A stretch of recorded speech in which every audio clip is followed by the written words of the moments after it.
Adakah hukumnya setelah sholat mengusap muka? Nggak ada hukumnya. Karena nggak ada hukumnya, nggak perlu dijawab gitu ya.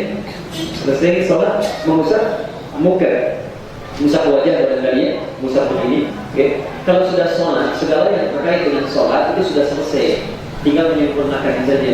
Tapi kalau mengusap wajah seperti ini setelah sholat, dipahami bagian dari rangkaian sholat itu yang tidak tepat, tidak tepat. Ya.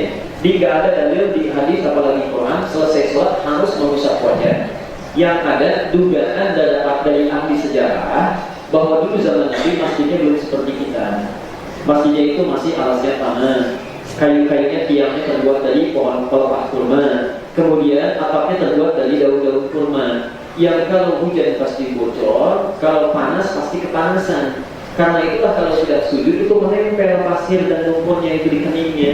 Karena itu wajar setelah salat assalamualaikum, assalamualaikum dihapus, dibersihkan. Ya, jadi itu maksudnya. Jadi kalau bapak ibu misalnya di hari di cover karpetnya, ya, kemudian setelah salam ada bekasnya, silakan dihapus. Ya.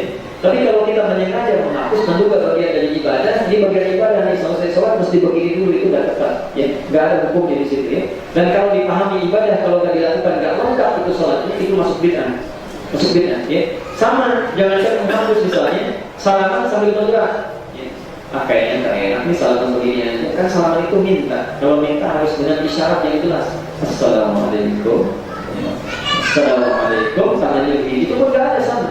Nggak ada dalil di Quran ataupun di Sunnah. Ya. Jadi mengusap wajah itu, menurut saya tidak perlu dipahami bagian dari ibadah dan tidak perlu dikerjakan kecuali ada keadaan khusus yang mesti kita mengusap. Misal setelah sholat nggak mesti ada kotoran, ada keringat, keadaan gak nyaman, usap dari masalah.